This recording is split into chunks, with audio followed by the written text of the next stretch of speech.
Welcome to Annexed Dinner Table. I'm Cassandra. Today I'm going to be opening Finishing Time. Finishing Time is a worker placement, but instead of having your people work, you're going to have them go on vacation and live a nice leisure life, or at least try to get them down to live a nice leisure life. If you like this video, hit the like button and please subscribe. It really does help us out. And if you want notifications of our newest videos, hit that bell icon. But let's see what's inside.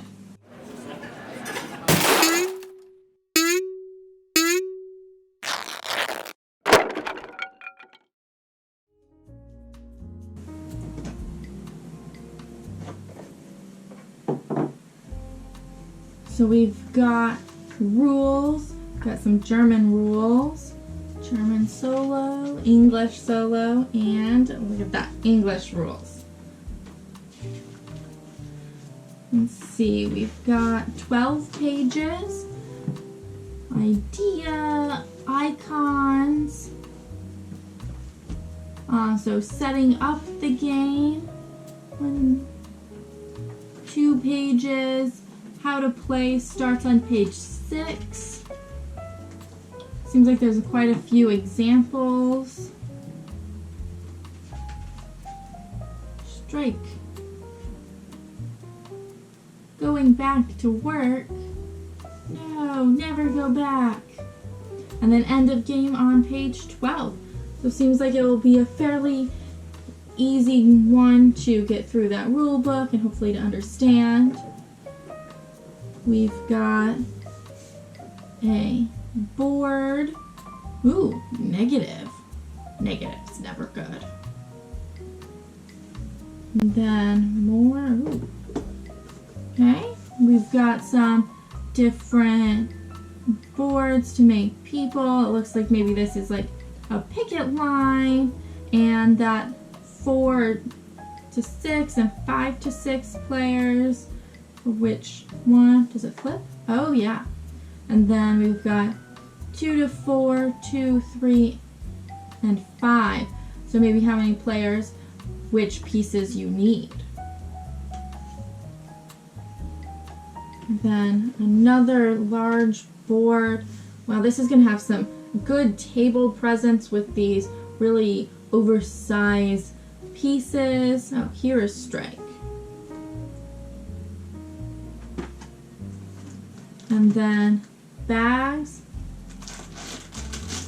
player pieces. Wow, there's a lot of them. And their colors are very unique. We've got a whole bunch of different ones, maybe more than I was anticipating. It's because it goes to 6. We've got pink, purple, yellow, white, black, green, red. Yeah, we've got some markers, some meeples. Exciting. Then we've got some maps that we're going to create with hooking them together. Oh, maybe. I'll figure it out. And then a die. A singular die. And then we've got 2 pages of punch outs.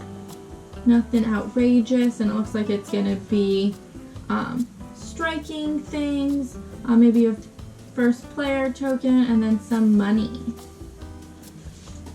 Let me try building these things, punching these, and we can take a little bit of a closer look.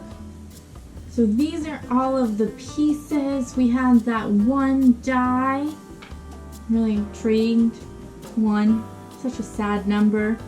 We had these little factory pieces, 1 in each player color. We have those meeples, which just regular meeple workers, and then we had just a circular disc for probably, I'm not sure actually, for moving things around and keeping track of scores.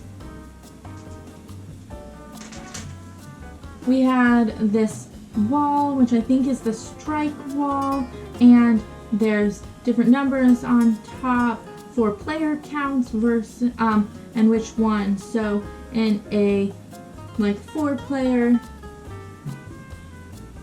you would flip it around and this is 4, but if you're going for 6, now you've got 6, and just a whole bunch of different varieties based on how many players you have versus how many workers will be there.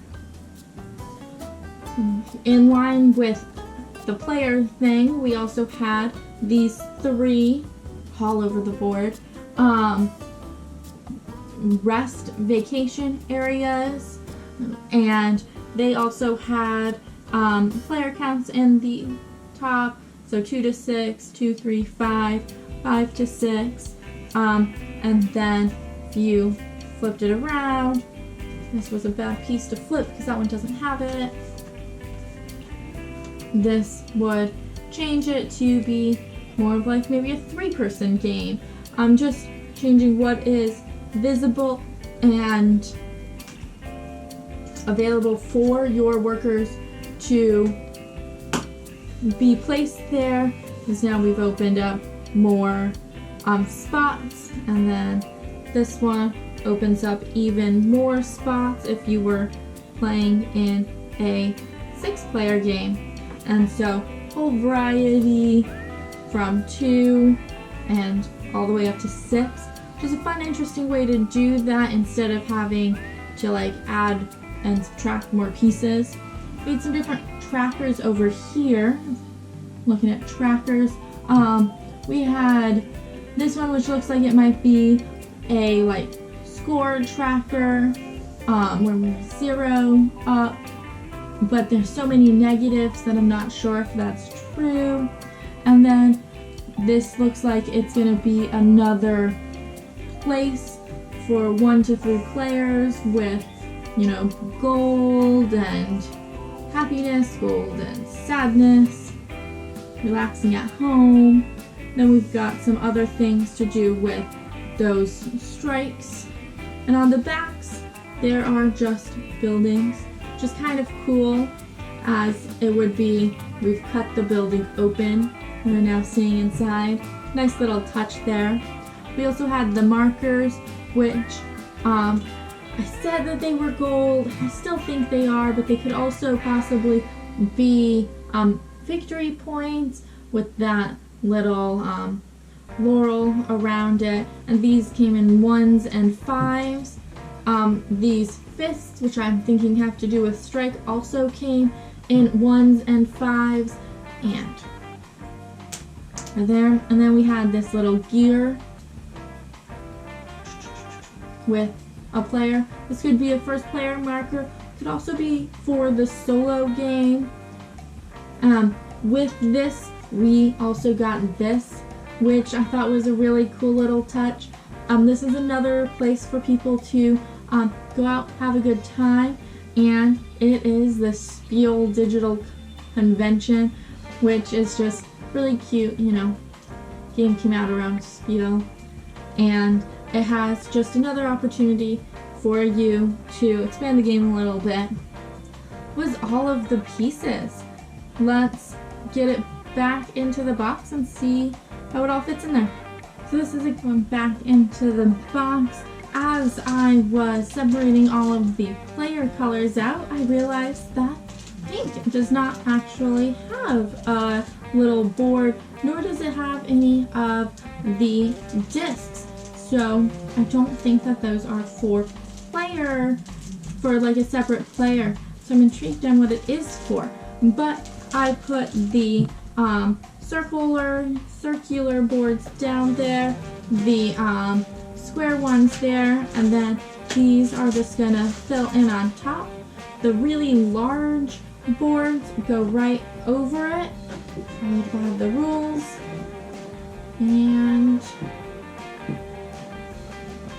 so that was what was in the box of Finishing Time. A really interesting themed game of worker placement that is really kind of trying to lower how much your workers are working. Are there any other games that have a really unique theme on a certain type of game?